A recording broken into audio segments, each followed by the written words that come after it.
Ton appartement est plus proche de l'aéroport, m'a envoyé ma sœur par SMS à 23 heures. Je te dépose mes 4 enfants pour 2 semaines, mon mari m'a fait la surprise d'un voyage à Bora Bora. J'ai répondu, je ne suis pas à la maison. Elle a répliqué, maman a ton double des clés, elle nous fait entrer. J'ai souri. Et j'ai appelé la sécurité pour changer les serrures immédiatement. Ton appartement est plus proche de l'aéroport. Ma sœur a envoyé ce SMS à 23 heures, je te dépose mes BN à TR Tron von Haïtin. Mon mari m'a fait une surprise pour Bora Bora. J'ai répondu, je ne suis pas à la maison. Elle a répliqué, maman a ton double des clés. Elle va nous laisser entrer. J'ai souri, puis j'ai appelé la sécurité, pour faire changer les serrures immédiatement. Quand elle est arrivée devant mon immeuble avec 4 valises, le portier avait de nouvelles instructions. Je m'appelle Marc. J'ai 34 ans, et je gagne ma vie en transportant des gens aux 4 coins du monde. Sur le papier, je suis la réussite de la famille, le premier à avoir terminé l'université, pilote de ligne breveté à 27 ans, un emploi stable dans une grande compagnie, et un appartement correct, dans une ville que mes parents considèrent toujours inachquatée. Je passe la moitié de ma vie dans le ciel, va l'autre moitié, à essayer de rattraper mon sommeil. Dans ma famille, cela ne signifie qu'une chose, c'est toi qui as l'argent. Pas de « tu t'es donné du mal », ni de « choum tatea ovekon ». Juste, tu peux te le permettre, Marc. Je suis l'aîné. Ma sœur, Anna, a 31 ans. Elle a 4 enfants de moins de 10 ans, un mari qui s'essaie aux crypto-monnaies, et un don particulier pour transformer chacun de ses problèmes en ma responsabilité. Ma mère, Linda, est le genre de femme qui ne vit que pour les publications Facebook, où elle se vante d'être une mère dévouée. Mon père, lui, se cache la plupart du temps derrière son journal, ou son téléphone, laisse ma mère parler pour eux deux. Je ne les vois pas souvent, car mon emploi du temps est démentiel, des horaires tournants, des vols de nuit, et des fuseaux horaires qui me donnent l'impression, par moments, d'avoir le cerveau en bouillie. Mais environ une fois par mois, si je suis en ville un dimanche, je me force à aller en banlieue pour le dîner. Ce soir-là, le soir où tout a vraiment commencé à basculer, je rentrais d'un voyage brutal de 4 jours, New York-Londres, Londres-Rome, Rome-JFK, puis enfin Miami. Des retards, des turbulences, un ivrogne qui hurlait au rang 18. J'avais dormi peut-être 6 heures, en 2 jours. Mais ma mère m'a envoyé un SMS, dîner de famille. Tout le monde vient. Ne déçois pas tes nièces. Alors, j'y suis allé. En entrant dans la maison, j'ai été percuté par le mur de bruit habituel, la chaîne de dessins animés à fond, les enfants qui couraient en chaussettes sur le parquet, ma mère, qui criait depuis la cuisine à propos des pommes de terre. Marc, a-t-elle lancé sans se retourner, tu es en retard. Je viens juste d'atterrir, ai-je dit, en déposant mon sac de voyage près de la porte. Littéralement, je viens direct de l'aéroport. Anna était à table, vit son téléphone, d'une main, elle donnait des macaronis au petit dernier, de l'autre, elle faisait défiler TikTok. Elle a levé les yeux vers moi, avec un petit sourire narquois. Ça doit être sympa, a-t-elle dit, de voler autour du monde pendant que nous, les autres, on a de vraies vies. J'ai pris une grande inspiration. J'étais trop fatigué pour me battre. Ma mère s'est retournée, en s'essuyant les mains sur un torchon. On parlait justement du van, dit-elle. Celui d'Anna est en train de lâcher. Le mécanicien a dit que c'était dangereux de conduire avec les enfants. On s'est dit que tu pourrais aider. Et voilà. Pas de « bonjour », pas de « comment s'est passé ton vol ?» Direct à la caisse. Anna a levé les yeux au ciel de manière dramatique. Ouais, on s'est dit ça, parce qu'apparemment, Luc et moi, on est censé faire apparaître 10 000 $ par magie. Et puis, toi, tu es célibataire, sans enfant. Tu as cet argent de pilote. J'ai regardé mon père. Il gardait les yeux fixés sur le match, qui passait silencieusement à la télé dans le coin. Je viens de finir de payer ma propre voiture, ai-je dit, et mes prêts étudiants. Je commence à peine à m'en sortir. Ma mère m'a lancé ce sourire crispé, celui qu'elle utilise juste avant de dire quelque chose qui va vous rester en tête pendant des mois. Oh, je t'en prie, Marc. Tu gagnes plus en un mois que ton père n'a jamais gagné à ton âge. La famille s'entraide. Tu ne veux pas que tes nièces circulent dans un piège mortel, n'est-ce pas? Cette phrase m'est restée sur le cœur comme une brique. La famille s'entraide, cela signifiait, tu nous aides. Je me suis assis à table, sentant déjà ce mélange familier de culpabilité et de colère, montait dans mon estomac. Je ne le savais pas encore, mais c'était la première petite fissure avant l'explosion. Anna n'a pas toujours eu 4 enfants et un van en panne. Quand nous étions plus jeunes, elle était la princesse. Pas d'une manière odieuse au début, juste protégée. Moi, j'étais celui qui tondait les pelouses à 14 ans, qui emballait les courses à 16 ans, qui économisait pour l'école de pilotage, car mes parents avaient été clairs, ils ne paieraient rien d'aussi cher et risqué. Tu veux piloter des avions, m'avait dit mon père un jour. Alors, tu ferais mieux de trouver comment décoller par tes propres moyens. C'est donc ce que j'ai fait. J'ai travaillé chaque heure disponible, j'ai étudié, j'ai contracté des prêts qui me donnaient le tournis, j'ai passé des années à errer entre des appartements miteux, partagés avec 3 autres pilotes, juste pour terminer ma formation. Pendant ce temps, Anna enchaînait les filières universitaires, les petits amis, les années sabbatiques. Quand elle est tombée enceinte à 23 ans, mes parents ont paniqué pendant environ une semaine. Puis, ils ont changé de discours, les bébés sont des bénédictions. Ma mère a décidé, on va trouver une solution. Par « on », elle voulait dire « moi ». Ça a commencé doucement. Anna m'appelait en pleurant, parce que son loyer était en retard, et que le lait pour bébé coûtait cher. Juste cette fois, Marc, je te le jure. Je lui ai viré $600, que je n'avais pas vraiment. Puis ce fut la facture d'électricité. Puis la caution pour un logement plus grand. Puis des soins dentaires d'urgence pour le petit. À chaque fois, il y avait une raison. À chaque fois, ma mère m'appelait juste après. Tu sais qu'il galère, disait-elle. Tu ne comprends pas à quel point c'est dur avec des enfants. Tu as de la chance de pouvoir voyager. De la chance. Ce mot a toujours eu un goût amer. Au moment où Anna a eu son 3e enfant, j'avais arrêté de compter le nombre de fois où j'étais intervenu. J'ai remboursé l'une de leurs cartes de crédit, après qu'elle a pleuré à chaudes larmes au téléphone à cause des frais de retard. J'ai co-signé un prêt pour le monospace, qu'ils ont fini par détruire. J'ai utilisé mes avantages d'employé, pour leur réserver des vols pas chers vers Disney, pour les souvenirs des enfants, alors même que je ne me souvenais plus de la dernière fois où j'avais pris de vraies vacances pour moi-même. Chaque fois que j'essayais de fixer une limite, cela se transformait en un référendum familial sur mon caractère. Un Noël, j'ai refusé d'acheter un iPad, de la part du Père Noël. Le visage d'Anna s'est décomposé. Tu vas vraiment me forcer à dire à mes enfants, que le Père Noël n'avait pas les moyens. Ma mère est intervenue, Marc, arrête de faire ton cinéma. C'est juste de l'argent. Tu ne l'emporteras pas dans la tombe. Mon père s'est raclé la gorge, comme s'il voulait parler, puis s'est reconcentré sur son jambon. J'ai commencé à me sentir moins comme un fils, plus comme un distributeur automatique de billets, avec une licence de pilote. Le truc avec l'aviation, c'est que, vu de l'extérieur, ça a l'air glamour. Les gens pensent que les escales signifient visite et cocktail. En réalité, c'est traîner sa valise à roulettes dans des aéroports à 4 heures du matin, manger des sandwichs tristes, seul dans des chambres d'hôtel, se réveiller sans trop savoir dans quel pays on se trouve. Pendant mes jours de repos, j'étais épuisé. J'avais besoin de calme, de sommeil. Mais mon téléphone ne s'arrêtait jamais de vibrer. Oncle Marc, tu peux garder les petits samedis, pour que Luc et moi on se fasse une soirée?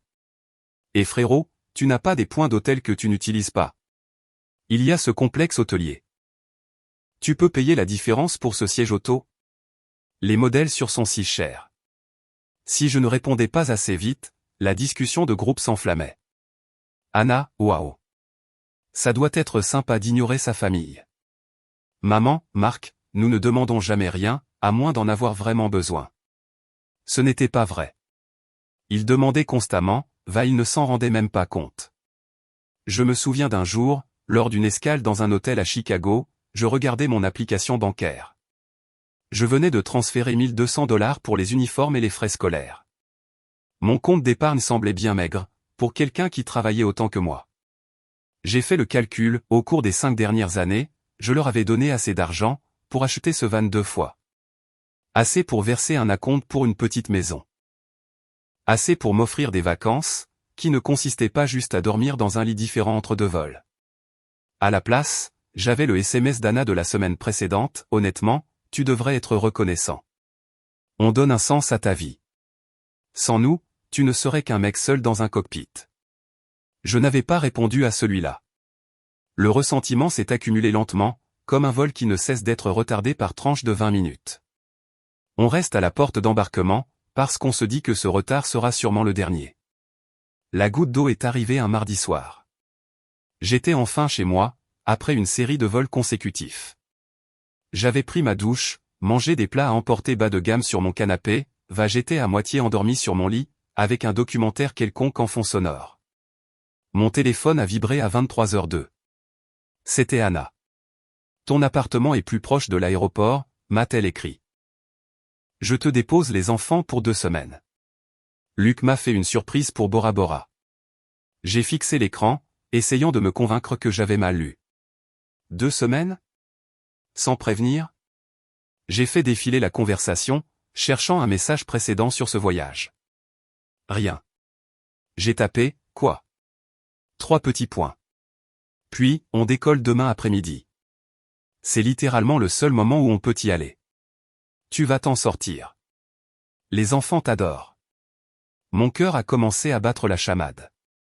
J'ai regardé autour de moi, mon petit 2 pièces, un canapé minuscule, une seule salle de bain, 0 protection pour enfants. J'imaginais 4 petits humains, en train de saccager mes affaires, pendant que j'essayais de dormir entre 2 vols. En plus, je n'allais même pas être en ville pendant la majeure partie de ces 2 semaines. Mon planning était déjà fixé, des vols long courriers, plusieurs nuits à l'étranger. J'ai tapé, je ne peux pas. Je travaille. Je ne serai même pas là. Sa réponse est arrivée instantanément, comme si elle l'avait déjà préparée. Maman a ton double des clés. Elle va nous laisser entrer. On les dépose chez toi, sur le chemin de l'aéroport. N'en fais pas toute une histoire. Mon estomac s'est noué. Ils avaient déjà décidé. J'ai relu cette ligne, maman a ton double des clés, et quelque chose en moi est devenu glacial. J'ai réalisé à cet instant, que chez moi n'était pas vraiment chez moi, dans leur esprit. C'était une ressource de plus, une chose de plus qu'ils pouvaient utiliser. J'ai posé mon téléphone. Pour la première fois depuis des années, je n'ai pas immédiatement cherché comment m'organiser pour que ça marche. À la place, j'ai ressenti un calme étrange, et tranchant. J'ai repris le téléphone, et j'ai souri à mon reflet sur l'écran noir. Puis, j'ai cherché le numéro de la réception de mon immeuble. Réception? C'est Miguel à l'appareil. Salut, c'est Marc, du 14B, ai-je dit. Ma voix était étrangement stable, même si mon cœur tambourinait. J'aurais besoin de vous demander quelque chose, à propos des serrures. Il y a eu une pause. Bien sûr, monsieur Collins.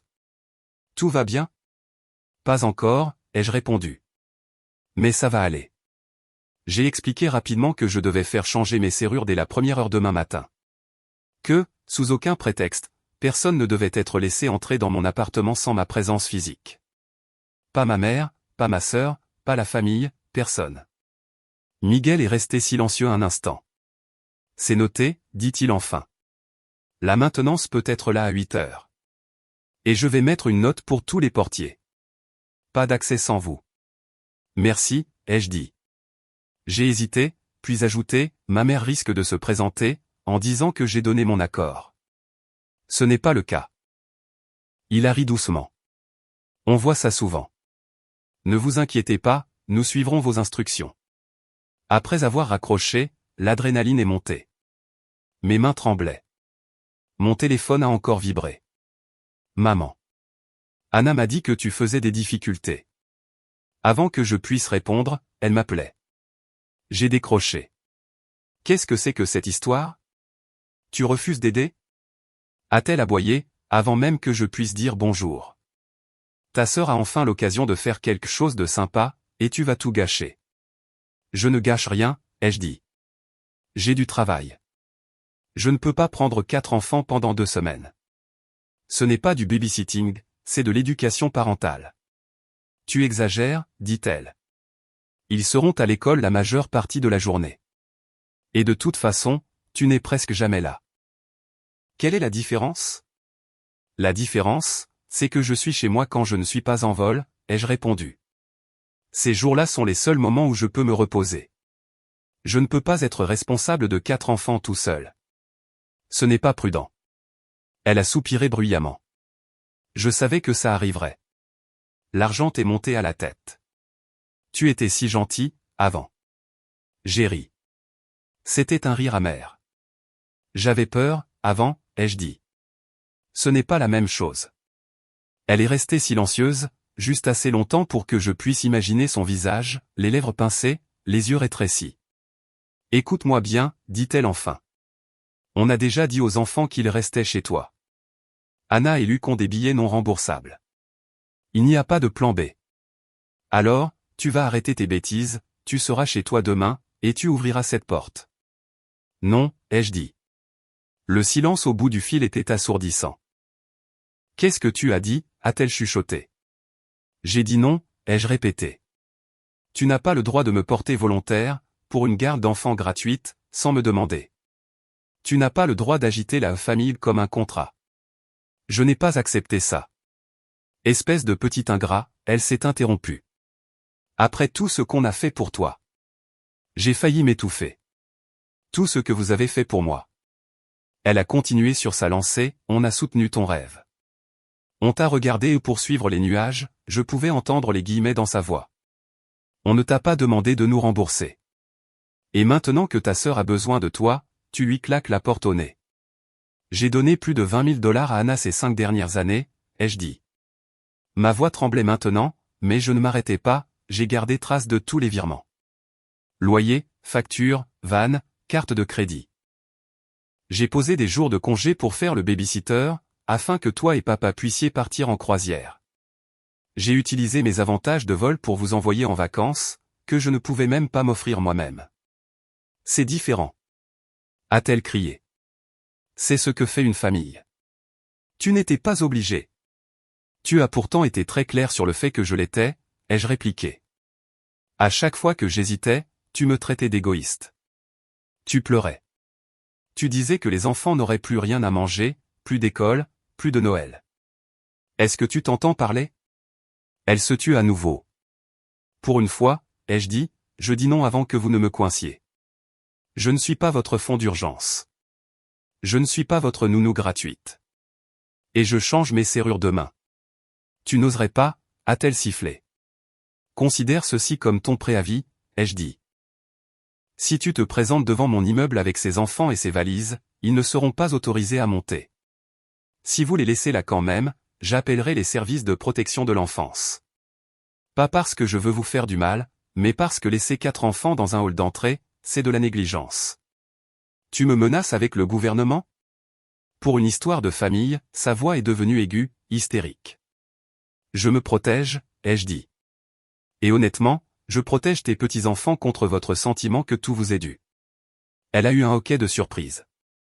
J'espère que tu apprécieras ta vie vide, Marc. Quand nous ne serons plus là, tu le regretteras. Elle a raccroché. Je suis resté là, dans le noir, le téléphone encore collé à l'oreille, tremblant pendant un instant. La culpabilité m'a envahi si fort, que j'ai cru que j'allais rappeler pour m'excuser. Proposer de trouver une solution, prendre des congés sans solde, me détruire un peu plus.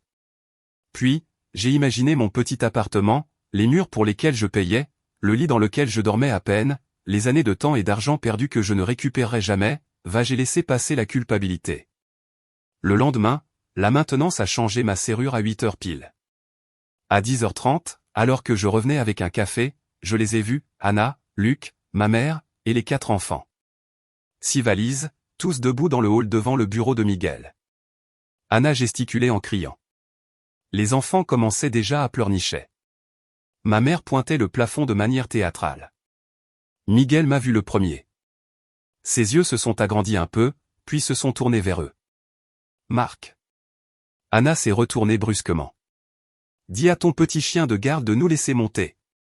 Il prétend que tu as changé les instructions. C'est le cas, ai-je dit. Elle est restée bouche bée. C'est quoi ça, a exigé ma mère. Une sorte de mise en scène? Tu veux que tout l'immeuble voie quelle personne glaciale tu es devenue? Luc restait silencieux, les yeux passant de l'un à l'autre, comme un spectateur nerveux. On vous a dit non, ai-je dit. Ma voix résonnait dans le hall en marbre. Vous avez décidé que ça n'avait pas d'importance. Vous avez essayé d'utiliser une clé, que j'avais donnée à maman pour les urgences. C'est une urgence, s'est écriée Anna. Tu sais combien ont coûté ces billets? On a déjà rendu les clés de la maison. Les enfants sont tout excités. Tu ne peux pas nous faire ça. Je sentais les regards de tout le monde sur nous, le réceptionniste, un couple en tenue de sport, un livreur les bras chargés de colis. 2 semaines de garde d'enfants gratuite, ce n'est pas une urgence, ai-je dit. C'est un service, et je ne l'ai pas accepté. Ma mère s'est avancée, les yeux flamboyants. Tu fais honte à ta famille en public. C'est vous qui nous avez mis dans cette situation, ai-je dit calmement. C'est vous qui avez fait ça. J'ai sorti mon téléphone, et j'ai ouvert mon application bancaire. Mes mains tremblaient, mais j'ai fait défiler les virements, Anna Collins, encore et encore. J'ai tourné l'écran vers elle. Voici les 5 dernières années, ai-je dit. Loyer, facture, voiture, vacances, uniforme. Tu m'as traité comme une banque sans aucune sécurité. Ça s'arrête aujourd'hui. Elle a jeté un coup d'œil à l'écran, puis a ricané. Et alors? Tu veux une médaille? Non, ai-je dit. Je veux que tu arrêtes d'agir comme si ma vie t'appartenait. Ma mère a eu un rire au perché et amer. Écoutez-le. Monsieur le pilote se croit meilleur que nous tous. Non, ai-je répété. Je pense que je suis votre égal. C'est ça qui vous dérange. Je me suis tourné vers Miguel. Ils ne sont pas sur ma liste d'invités. S'il vous plaît, ne les laissez pas monter. Il a hoché la tête, le visage neutre. Bien sûr, monsieur Collins. Anna m'a regardé comme si elle ne me reconnaissait pas. Tu choisis l'argent plutôt que tes propres nièces et neveux, a-t-elle chuchoté. J'ai regardé les enfants. L'un tripotait ses lacets. Une autre semblait sur le point de pleurer à cause de la tension. Je choisis ma santé mentale, ai-je dit. Et je choisis de ne plus être utilisé. C'est vous les parents, pas moi. Ma mère a secoué la tête, les yeux brillants de larmes de rage. Tu es mort pour moi, a-t-elle craché. J'ai hoché la tête une fois. D'accord. Ils sont sortis en trombe, traînant les valises et les enfants derrière eux. Je suis resté là, dans le hall soudainement silencieux, avec l'impression que quelqu'un venait de dépressuriser la cabine. Ça faisait mal. Inutile de prétendre le contraire. Mais sous la douleur, il y avait autre chose, du soulagement. Ils sont quand même allés à Bora Bora. Je l'ai appris via Instagram. 3 heures après l'affrontement dans le hall, Anna a posté une photo d'elle avec d'énormes lunettes de soleil, tenant une noix de coco avec un petit parasol. Légende, enfin du temps pour nous. Mérité béni. Les enfants étaient identifiés chez papy et mamie. Tu parles d'un, pas de plan B. J'ai regardé l'écran, puis j'ai ri. Non pas parce que c'était drôle, mais parce que c'était tellement prévisible. Ma mère m'a envoyé un SMS ce soir-là. Tu nous as humiliés, a-t-elle écrit. Ton père est furieux. Les enfants sont perdus. J'espère que ton appartement vide te tiendra chaud la nuit. J'ai mis mon téléphone en mode « ne pas déranger ». Les jours suivants ont été étrangement calmes. Pas de vibrations constantes pour demander des services, pas de messages culpabilisants, pas de demande d'argent. Je suis allé travailler, j'ai fait mes vols, je suis rentré chez moi, le silence a semblé pesant au début, comme s'il me manquait une fréquence sur laquelle j'avais toujours été branché. Puis, ça a commencé à faire du bien. J'ai eu mon premier vrai jour de repos, avec rien d'autre à faire que d'exister. J'ai fait la grasse matinée. J'ai préparé un vrai petit déjeuner, au lieu de manger de la nourriture d'aéroport. Je me suis assis sur mon balcon avec un café, sans personne pour hurler mon nom. J'ai réservé un massage sur un coup de tête. Quand la réceptionniste m'a annoncé le prix, j'ai tressailli par réflexe, en convertissant déjà la somme, c'est la moitié d'une facture d'électricité pour Anna. Puis, je me suis arrêté. C'était mon argent, pour mon travail, pour mon corps qui était constamment fatigué et endolori. J'ai dit, oui, c'est parfait, j'ai payé. Après, mes épaules me semblaient plus légères, mais quelque chose dans ma poitrine l'était aussi. La campagne de dénigrement a commencé doucement. Un cousin à qui je n'avais pas parlé depuis des années m'a envoyé un message privé, et « Qu'est-ce qui s'est passé avec ta mère ?» Elle a posté un truc assez vague. Je suis allé sur Facebook. Ma mère avait écrit l'un de ces longs messages de martyrs, certains d'entre nous donnent tout pour leurs enfants, et ne reçoivent rien d'autre que de la cruauté en retour, écrivait-elle. Imaginez élever un fils qui place l'argent au-dessus de sa propre famille. Priez pour mon cœur. Des centaines de « j'aime », des dizaines de commentaires, tu es une si bonne mère, reste forte, Dieu voit tout. Elle ne m'avait pas tagué, mais elle n'en avait pas besoin. Tout le monde savait. Pendant une seconde, la honte m'a brûlé. Une partie de moi voulait écrire un commentaire long comme un roman, listant chaque dollar, chaque sacrifice, chaque façon dont il m'avait utilisé. À la place, j'ai fermé l'application. S'il y a bien une chose que le pilotage m'a apprise, c'est qu'on ne peut pas contrôler la météo, seulement sa propre réaction. Au cours des semaines suivantes, d'autres choses sont remontées à la surface. Ma tante m'a appelé en cachette. Pour ce que ça vaut, a-t-elle dit, j'ai appris ce qui s'est passé. Ta mère racontait que tu avais jeté 4 enfants sur le trottoir, mais elle a fini par lâcher, qu'elle et ton père les gardaient de toute façon. Elle a fait une pause. Tu sais, ça fait des années qu'elle se vante que Marc s'occupera d'eux quand ils seront vieux, n'est-ce pas?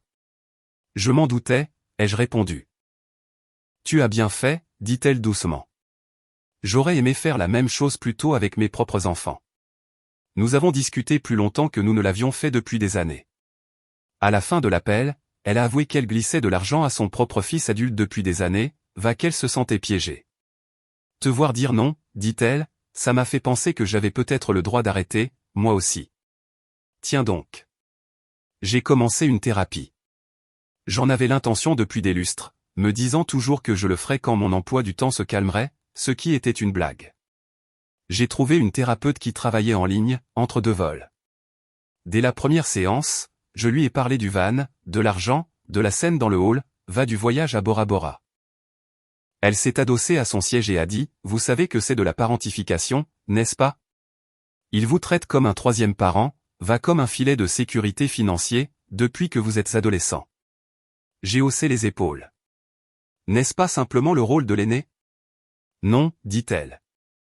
C'est de l'exploitation. Elle m'a donné des mots que je n'avais pas, limite, enchevêtrement, abus financier. Ça m'a semblé dramatique au début, mais plus je parlais, plus les pièces du puzzle s'assemblaient. À la maison, de petits changements se sont accumulés. J'ai annulé le virement automatique, que j'avais mis en place pour Anna chaque mois, au cas où. J'ai fermé la carte de crédit d'urgence commune, que ma mère gardait pour les enfants.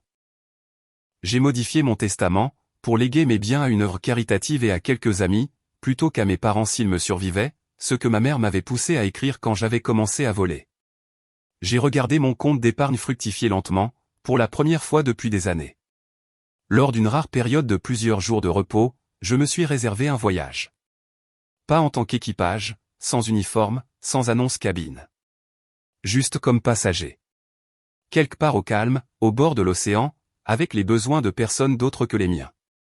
Je me suis presque senti coupable, dans la file d'embarquement, avec ma propre valise et aucune responsabilité. Puis, je me suis souvenu d'Anna sur cette plage avec sa noix de coco, légendant, bénie, payée en partie par l'argent que je lui avais déjà donné au fil des ans. Je me suis autorisé exactement le même luxe, sauf que cette fois, ce n'était sur le dos de personne d'autre. De retour à la maison, les choses bougeaient aussi avec le reste de la famille. Mon père m'a appelé une fois, juste une fois. Il s'est raclé la gorge, comme il le faisait toujours avant de dire quelque chose d'inconfortable. Tu sais que ta mère est contrariée, a-t-il dit. Je sais, ai-je répondu. Elle dit que tu lui as manqué de respect, a-t-il ajouté. Et à Anna aussi. J'ai attendu. Puis, il m'a surpris. Je sais aussi à quel point tu les as aidés, a-t-il dit doucement. J'ai vu ton nom sur leur relevé bancaire plus d'une fois. Silence. J'aurais dû dire quelque chose plus tôt, a-t-il admis. Je ne l'ai pas fait. C'est ma faute. Je ne savais pas quoi faire de cet aveu. Je fais des efforts, a-t-il ajouté, paraissant soudain très vieux. Je ne suis pas d'accord avec la façon dont cette histoire de Bora Bora s'est passée. Ce n'était pas bien. Ce n'était pas une excuse complète. Ça n'effaçait rien. Mais c'était la première fois de toute ma vie, que mon père reconnaissait cette dynamique. Merci de dire ça, ai-je réussi à dire.